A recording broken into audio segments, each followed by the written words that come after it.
বিসমিল্লাহির রহমানির রহিম। আমি মোহাম্মদ আব্দুল লতিফ রানা, সহকারী শিক্ষক ভৌত বিজ্ঞান। প্রিয় শিক্ষার্থীরা, তোমরা সবাই কেমন আছো? আশা করি ভালো আছো। আমি আজ তোমাদের জন্য ছোট্ট একটা ক্লাস নিয়ে আসছি। আজকের ক্লাসটা হচ্ছে বিজ্ঞানের উপর।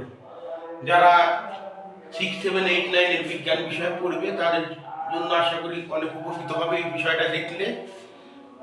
বিশেষ করে যারা 9, 10 এর সায়েন্স ব্যাকগ্রাউন্ডে আছো, যারা পদার্থ রসায়ন পড়বা তাদের কাজে লাগবে।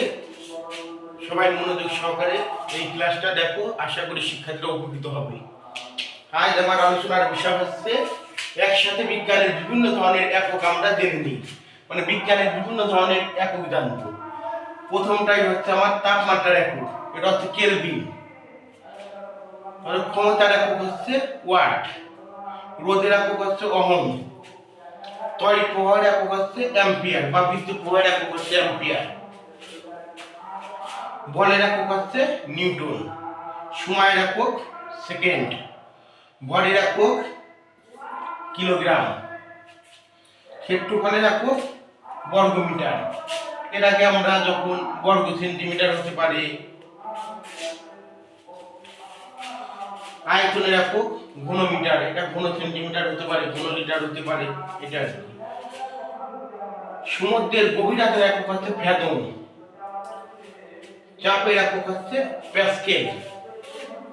এই বিজ্ঞানী প্যাসকেলের নাম অনুসারে এই চাপের একক হচ্ছে প্যাসকেল। দৈর্ঘ্যের একক মিটার, কাজের একক হচ্ছে জুল, তাপের একক হচ্ছে ক্যালোরি বা জুল, একটা এসআই একক থাকে।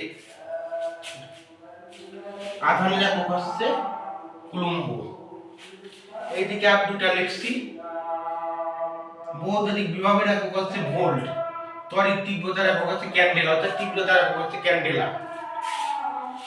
স্টুডেন্টরা বিজ্ঞানের এই এককগুলো ভালো করে পড়বে, আশা করি উপকৃত হবে। তোমাদের বিভিন্ন এমসিকিউ প্রশ্ন আসবে, ওখানে এই এককগুলো থাকবে।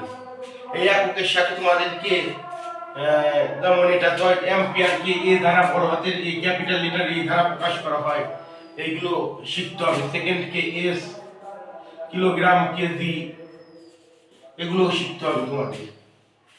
প্যাসকেল হচ্ছে পিএ, বড় হাতের পি, ছোট হাতের এ, মিটার এম, এইভাবে জুলকে তে দ্বারা প্রকাশ করা হয়,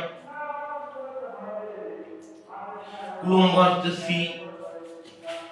এইভাবে প্রত্যেকটা এককের পাশেই কি প্রতীক বা কি লেটার দ্বারা প্রকাশ করা হয় এটা শিখবা।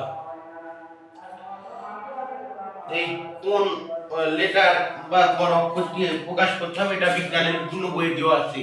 তোমরা খুঁজে খুঁজে পড়বা, এইভাবে নোট করে একসাথে একটা সারিতে লিখে নিয়ে পড়বা, তাহলে মনে থাকবে বেশি। আসলে বিজ্ঞানের শিক্ষার্থীদের অনেক কিছু পড়তে হয়। বিজ্ঞানের অনেক টার্ম থাকে, বিশেষ করে পদার্থ রসায়নের ক্ষেত্রে এটা কাজে দেবে যারা 9, 10 সায়েন্সের ব্যাকগ্রাউন্ডের স্টুডেন্টরা আছে। তাছাড়া ষষ্ঠ,